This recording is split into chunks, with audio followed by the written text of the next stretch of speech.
Donc maintenant que vous avez une roadmap pour votre startup, vous êtes passé de l'idée à un objectif. Et maintenant, la question va être quelles sont les étapes pour atteindre cet objectif? Et c'est là où vous pouvez complètement vous gourer. Partir dans une mauvaise direction et arriver à un endroit qui était inattendu, mais surtout qui va vous mener nulle part. Parce que c'est pas financièrement valable, parce que vous avez créé un produit qui n'était pas aligné avec votre marché, donc quand vous allez à l'encontre de votre marché, les gens ne réagissent pas. Il y a tellement de façons de se tromper vers cet objectif. Je rappelle, la roadmap, c'est juste une direction. Il faut pouvoir être ouvert au changement de direction. Mais il faut aussi que ce changement de direction soit conscientisé pour s'assurer que vous et vos équipes allez tous dans la bonne direction. Donc maintenant, c'est quoi les étapes initiales? Et comment on passe de l'idée, puis du plan, jusqu'à l'exécution? Eh bien, j'ai pas de recette miracle, mais je vais vous montrer ce que moi j'ai décidé de faire dans les prochaines semaines. C'est parti. Alors, donc, pour rappel, la roadmap était là. J'ai fait l'explication dans la précédente vidéo, donc je vous invite à aller la voir si c'est pas clair. Et je vais me rajouter des objectifs qui sont à beaucoup plus courte échéance. Ok ? Les objectifs, c'est la création de sérendipité. J'ai fait une vidéo sur la sérendipité, je vous invite à aller la voir. Bon, elle date un peu, donc désolé si c'est pas de très bonne qualité, mais la sérendipité, c'est ce qui fait une grosse partie du succès. On dit souvent que voilà, vous avez de la chance, et c'est vrai. Les fondateurs d'entreprises ont beaucoup de chance. Mais il ne faut pas voir le critère chance comme la variable qui démontre la réussite. Il faut voir qu'est-ce qu'ils ont fait pour avoir de la chance. Et c'est ça la sérendipité. En gros, c'est la surface de contact avec la chance. Exemple, si vous restez dans votre canapé, votre sérendipité, elle est de 0. Si vous regardez Netflix, votre sérendipité, elle est relativement faible. Vous allez peut-être découvrir des trucs dans une série qui vont vous donner des idées, mais ça ne va pas vous permettre d'exécuter.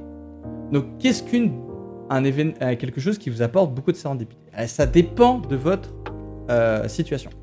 Pour moi, j'ai un problème, je n'ai pas encore d'utilisateur. Donc, je ne sais pas si le produit que je veux faire va rencontrer sa cible. Donc, la première chose, c'est qu'il faut que je parle à des potentiels clients. Voilà, il faut que je leur parle. Donc, pour ça, il y a plein d'outils. J'ai déjà fait une vidéo sur comment on parle à des utilisateurs. Il y a un livre qui est excellent qui s'appelle The Mom Test. Il faut leur parler.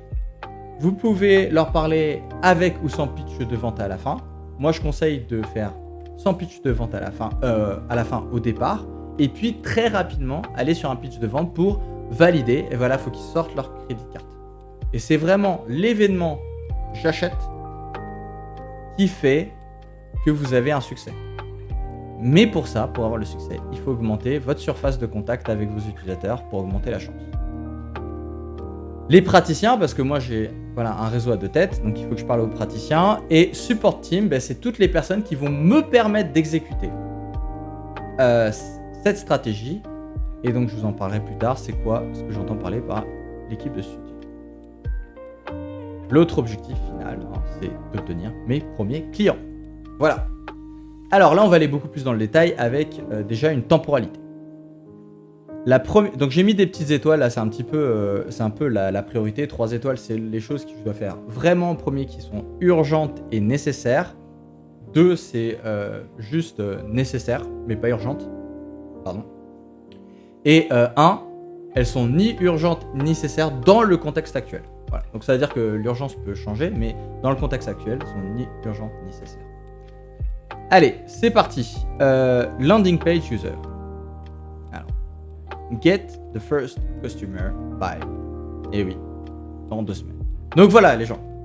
Vous voyez cette vidéo et vous m'envoyez un petit message si vous l'avez vu après le 30 septembre cette vidéo. Vous le mettez en commentaire et vous dites alors, t'as combien d'utilisateurs? Parce que j'annonce, mon objectif c'est d'atteindre au moins un utilisateur payant avant la fin du mois. Et cela sans construire un seul produit. Voilà, donc je vais faire des préventes. Alors si on regarde un petit peu la débâcle, le détail, qui a pas forcément son importance, hein, ça mais c'est juste pour vous donner un petit peu un contexte. Et si vous êtes désorganisé, c'est très important d'avoir des listes assez précises et de vous timeboxer des moments dans votre agenda pour les exécuter dans le bon ordre, parce que sinon vous allez être peut-être distrait par autre chose, une vidéo YouTube comme celle-ci. Et donc c'est très important, voilà, en fonction de votre niveau. Si vous êtes organisé, moi j'ai vu des gens organisés, voilà, ils savent landing page, allez boum, get stuff user, et vous voyez les lendemains ils ont tout fait. Moi je suis pas de cette fabrique de cette tranche là, donc il me faut un plan bien exécuté et du timeboxing. Bing landing page, en fait je vais carrément dire, voilà, je vais le faire en 2 heures et ce sera l'objet d'une prochaine vidéo, d'accord? Donc je me donne 2 heures pour faire ma page de vente auprès de mes utilisateurs. Hein. Ensuite, je vais lancer ma page de vente à un batch de 100 utilisateurs potentiels. Ça fait partie des chances que j'ai, donc des ressources. J'ai accès à au moins 2000 utilisateurs que je sais intéresser, puisque c'est ceux de ma précédente startup qui sont aussi des maladies chroniques. Voilà. Mon objectif, ce n'est pas la vente au départ, c'est comme je vous l'ai dit, c'est au moins obtenir 5 interviews avec des utilisateurs qui sont intéressés, sans la vente. Donc, je vous expliquerai comment je vais designer cette interview. Cette interview, globalement, elle ne peut pas être faite si la personne elle a lu le mail de vente. D'accord ? Donc ça, c'est encore autre chose. C'est des personnes qui ne sont pas conscientes de la solution que vous allez apporter, et vous allez leur parler de leur contexte et de leurs problèmes, et vous allez voir si vous n'êtes pas trompé déjà sur leurs problèmes. Et puis à la fin, mais vraiment tout à la fin, vous pourriez leur parler de la solution si vous voyez que ça match. Voilà. C'est ce qu'on appelle un problème interview. Voilà, vous parlez vraiment, vous allez essayer de décortiquer le problème. Une fois que j'ai validé cette page de vente, valider, il n'y a pas vraiment de moyen de la valider, mais que j'ai une confiance suffisante que j'ai du bon copywriting, donc j'enverrai ça à des potes qui sont copywriters.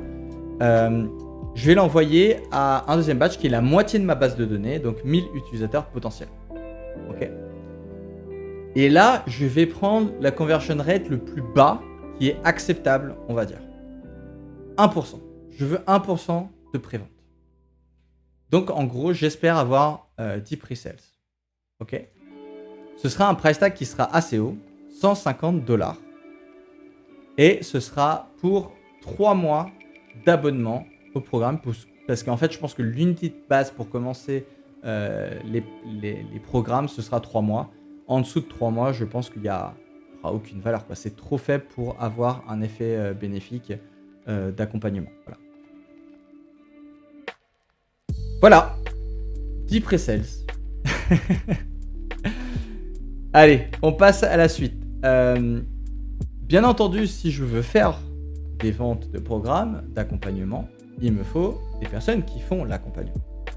Alors, moi, je ferai partie de l'accompagnement au départ, mais je ne suis pas un praticien. D'accord ? Donc, bien que je suis docteur en apprentissage automatique, et donc pas dans le milieu médical, ni dans la santé mentale ou dans l'accompagnement de ces personnes-là. Je suis même pas coach, voilà. Donc, il va falloir construire une page de vente, cette fois à l'encontre des praticiens. Voilà. C'est pas le même discours. La relation que je vais avoir avec la praticien, j'estime qu'elle est sur beaucoup plus long terme. Donc, je vais mettre en place un CRM, donc un système de mise en relation et de suivi des praticiens.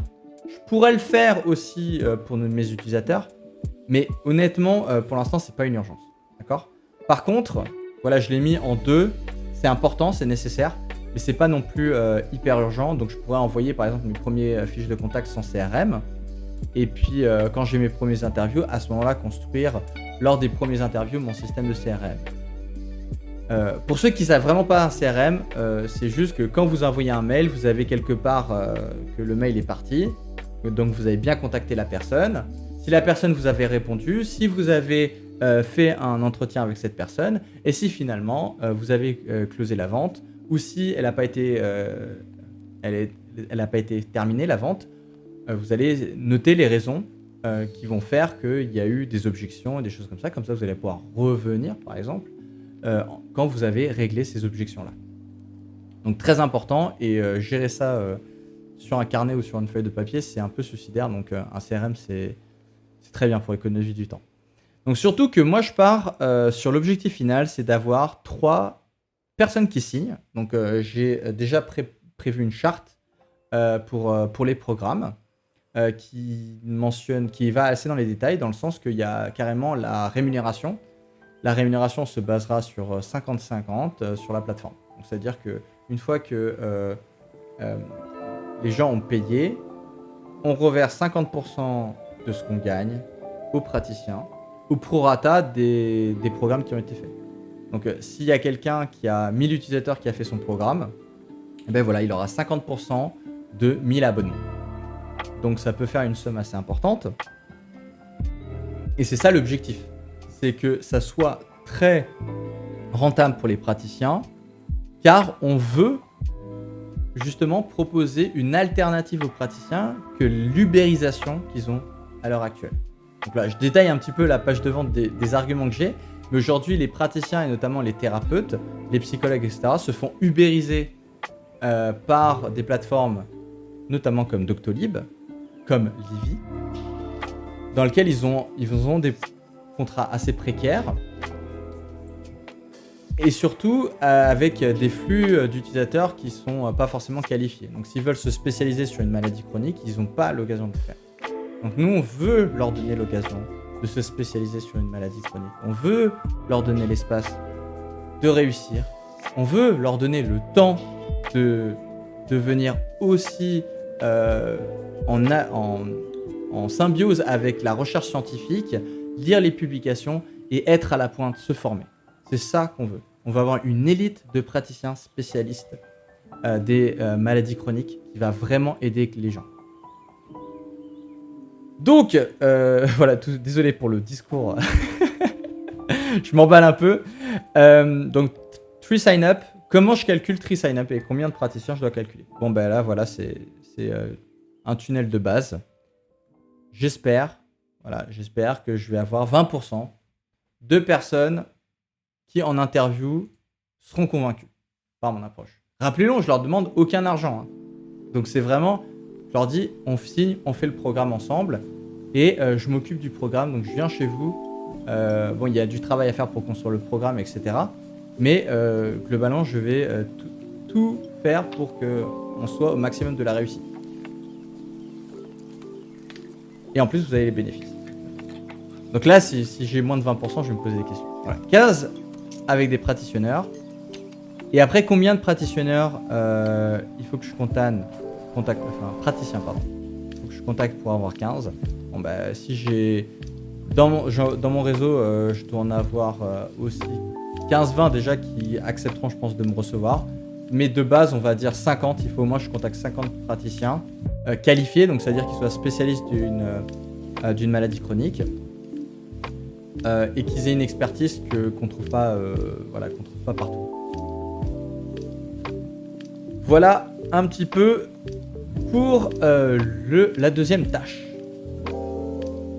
Et tout ça avant la fin du mois. Donc il me reste 2 semaines. Allez, au boulot. Important mais pas urgent. Construire un réseau de soutien. Donc comme je l'ai dit, pour l'instant, je me considère pas comme solo entrepreneur, mais globalement, c'est moi qui fais tout. Pour beaucoup de personnes, ça peut fonctionner. D'ailleurs, on m'a fait cette remarque, ouais, mais tu devrais commencer solo entrepreneur, etc. Mais vous voyez bien qu'à 5 ans, je peux pas atteindre ça à 5 ans. Déjà, l'année prochaine, vous voyez qu'il faut que j'ai 1000 utilisateurs. Et il faut que je fasse une publication scientifique. Donc, si je ne constitue pas un réseau de soutien qui est autour de moi, j'y arriverai pas. Donc, je me mets déjà en situation d'échec. Ok ? Donc, c'est nébuleux dire une équipe de soutien, donc je me fixe un objectif pour ce mois-ci. C'est déjà au moins obtenir quelqu'un qui a un background médical, donc un médecin, qui soit capable de donner son temps pour en fait reviewer toute la partie création de programme, parce que j'ai besoin d'avoir cet œil-là bienveillant, constructif, mais aussi qui saura dire stop si il voit des red flags d'un point de vue médical. Je le rappelle, c'est des programmes non médicaux qu'on va faire, mais supervision d'un médecin, c'est aussi important. Voilà. Donc pour cela, voilà, il y a toutes sortes de choses. Je peux réactiver mon réseau. Quand j'aurai les landing pages et mes premiers utilisateurs, ce sera plus simple. Donc c'est pour ça que je l'ai mis. C'est pas non plus important ni prioritaire maintenant. Trouver un mentor. Alors je dis pas classe A, mais je dis classe S. Donc des gens voilà, qui vont m'apporter vraiment un effet de levier monumental. Donc soit par leur réseau, soit par leurs compétences. Et leur expérience surtout dans le milieu des startups. Voilà, moi j'y tiens beaucoup à ça. J'y tiens beaucoup, j'y crois beaucoup au système de mentorat. Et d'ailleurs, je trouve que c'est l'une des raisons pour lesquelles les entrepreneurs français ont beaucoup moins d'ambition et vont beaucoup moins loin, même si récemment on a vu qu'il y avait beaucoup plus de licornes qui étaient venues. C'est qu'on n'a pas un système de mentorat suffisamment à la pointe. Je vous donne un exemple. J'ai créé Supi il y a 2 ans à Grenoble. Voilà, il n'y a aucun entrepreneur qui est venu me voir pour parler de Supi. Moi, je suis allé les voir, je suis allé les rencontrer, mais personne a essayé de me présenter d'autres personnes dans l'entrepreneuriat. Voilà. Donc en fait, tu es obligé, en plus de ramer, de construire toute la startup, construire ton produit, construire ton équipe, etc. Tu es en plus obligé de tirer les gens pour te créer un réseau. Et ça, c'est l'une des raisons principales du succès de la Silicon Valley, c'est que le réseau, il est fluide. Donc, c'est-à-dire que vous arrivez à un endroit, vous êtes tout de suite reçu de manière hyper bienveillante. Vous avez plein d'événements pour aller rencontrer des gens. Et quand vous rencontrez une personne, cette personne va vous présenter 1 ou 2 ou 3 autres personnes. Et surtout, ils vont vraiment partager de manière ouverte leur réseau. Et donc si vous avez besoin de recruter, boum, vous allez trouver quelqu'un de génial qui sort par exemple de la startup précédente qui a fermé. Si vous cherchez un cofondateur, boum, vous allez voir le cofondateur qui a fait une exit il n'y a pas longtemps. C'est ça la puissance du réseau. Je remarque que voilà, je fais beaucoup de... J'espère que ça vous plaît. Écoutez, vous, en commentaire, vous me le dites. Écoute Louis, tu parles trop, tu fais trop de digressions. La prochaine fois, je fermerai mon clapet. Mais moi, j'aime bien. Donc voilà, j'espère que vous aimez bien aussi. Et j'espère que vous êtes patient, parce que là, ça fait déjà 18 minutes. Ok ? Alors là, j'ai mis classe S. Bon, j'ai mis Moonshot Lab. Moonshot Lab, c'est... Pour vous dire, c'est un accélérateur local à Grenoble. Et je peux pas, je peux pas dire il faudrait un réseau local qui accompagne bien et cracher sur le réseau local. Voilà. Donc, j'ai déjà rencontré Moonshot Lab. S'ils me donnent l'opportunité, j'aimerais bien en effet travailler avec eux, parce que je crois à ce que être dans un réseau local, donc dans une ville, a une importance importante. Voilà. Ça n'empêche pas que Y Combinator, c'est mon rêve, et d'ailleurs j'ai déjà coché parce que ça, c'est fait. Et d'ailleurs, vous pouvez le voir la vidéo sur ma chaîne, où je documente tout ma candidature à Y Combinator. Ensuite, looking for S-Class co-founder and board. Bon, voilà, si j'ai pas des cofondateurs, je vais devoir tout faire tout seul. Hein, ça va être d'une qualité médiocre pour tout, quoi, parce qu'il va falloir construire le produit, il va falloir mettre en relation. Donc, honnêtement, c'est pas possible. Pour l'ambition que j'ai, c'est pas possible. Donc, trouver des cofondateurs, c'est toujours un objectif. Et surtout, quand vous avez des cofondateurs, ne vous arrêtez pas à là, si vous êtes porteur du projet. Voilà. Parce que les 2-3 premiers mois, vous allez commencer à travailler avec eux. Et ça se trouve, ça va pas le faire. Ok ? Soit pour eux, soit pour vous. Donc vous arrêtez pas là. Continuez à essayer de rencontrer d'autres cofondateurs. Mettez les choses au clair avec les cofondateurs actuels. Enfin, il n'y a rien qui est signé au départ, mais dites, ben voilà, on commence un mois à travailler ensemble. Si ça marche, on fait 2 mois, 3 mois. Puis vraiment, à partir de tel milestone, on dira qu'on est vraiment cofondateurs ensemble. Mais je me laisse l'ouverture de proposer d'autres cofondateurs pour nous rejoindre. Ou si ça va pas, ben voilà, de proposer d'être malheureusement remplacé ou changer complètement des rôles des cofondateurs. Par exemple, si dans 3 mois je décide de pivoter et d'aller attaquer directement le B2B et que un de mes cofondateurs c'est un marketeur B2C, je vais dire écoute, franchement on a travaillé super bien ensemble. La prochaine startup B2C, voilà, je te contacterai direct. Mais là, est-ce que tu peux pas me trouver quelqu'un qui te remplace et qui a plus un background B2B? Voilà. Allez. Est-ce qu'il y a des cofondateurs intéressés ici? Allez. Les trucs les moins importants. Une étoile, j'en parle vite fait, mais honnêtement, ça sert à rien. Je refais une vidéo là-dessus. Le fundraising, bah, bien sûr, il faut de l'argent. Il faut de l'argent pour créer les programmes. Voilà, je l'ai dit que je veux des programmes d'extrêmement bonne qualité, donc ce sera en vidéo. Donc je veux une qualité studio qui soit bien supérieure à ce que je suis en train de faire avec vous.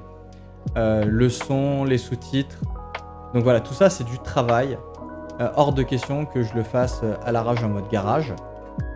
Rappelez-vous, hein, Airbnb, ils ont commencé à exploser quand finalement ils ont mis des photographes professionnels dans leurs clients qui louaient les appartements. Voilà. Donc la qualité, elle est plus importante qu'on le pense, surtout au départ. Voilà. Voilà, faut que j'estime le coût de la construction des programmes. Au début, je vais commencer à regarder l'argent qui est non dilutif. Bon, ça va, on est en France, donc les options ne manquent pas. Tout aussi important, commencer à construire des relations avec les investisseurs, en commençant par le local. Ça, je pourrais commencer, enfin j'ai déjà commencé, mais ça fait partie du réseau que je vais réactiver. Parce que quand vous avez besoin d'argent, c'est déjà trop tard pour chercher de l'argent. Donc il faut que vous ayez au moins un petit réseau d'investisseurs qui vous suivent, qui comprennent votre vision, qui vous aiment bien. Voilà, tous les investisseurs ne vous aimeront pas, personnellement. Tous les investisseurs ne croiront pas à votre vision. Donc, plus votre vision elle est un peu excentrique et en delà de la norme, et plus vous allez devoir rencontrer d'investisseurs qui ne sont pas intéressés avant d'en trouver un qui est intéressé. Et là encore, je dis des investisseurs intéressés, ça ne veut pas dire qu'ils vont forcément financer votre boîte, mais ça vous fait des contacts et qui vont peut-être porter leurs fruits pour cette startup ou ou la suivante, ou peut-être qu'ils vont vous mettre en relation avec les bonnes personnes. Voilà. Et du coup, ce qui est tout aussi important, et de quoi je ne parlerai pas, le produit. Je ne construis pas de produit. Ah, je vais le dire clairement, je fais des préventes. Voilà. Donc, qui dit prévente, c'est-à-dire que je vais mettre un objectif et si on n'atteint pas cet objectif, je rembourse. Je ferme la startup et je passe à autre chose. Jamais. Vous me connaissez pas là si vous pensez que je vais abandonner. Et après, voilà, donc il y a la partie produit qui correspond à l'utilisateur, puis après là il y a la partie digital programme. Bon voilà, si j'ai pas les premiers utilisateurs, ça sert à rien que je dis allez, t'as signé mec, on va faire les programmes. Non, je vais leur dire écoute, on a 10 utilisateurs qui sont prêts. Vas-y, viens, on fait le programme. 24 minutes. J'espère que ça vous a plu. Vous avez été très patient si vous êtes arrivé jusque là. Félicitations. Donc maintenant que vous avez, dans la vidéo précédente, j'ai parlé de ma roadmap.